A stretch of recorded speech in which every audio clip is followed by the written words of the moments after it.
పునరుద్ధానుడే జయశీలి మృతిని జయించి లేచినాడే. పునరుద్ధానుడే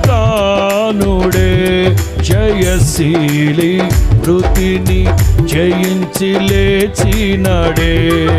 శ్రేష్టమైన పునరుద్ధాన బలమునిచ్చినాడే. నాకై అతి త్వరలో మహిమతో రానయ్యున్నవాడే.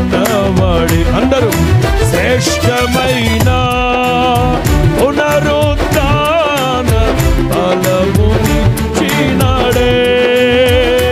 నాకై అతి త్వరలో మహిమతో రానయ్యున్నవాడే. యేసు రక్తమే జయము, సిలువ రక్తమే జయము,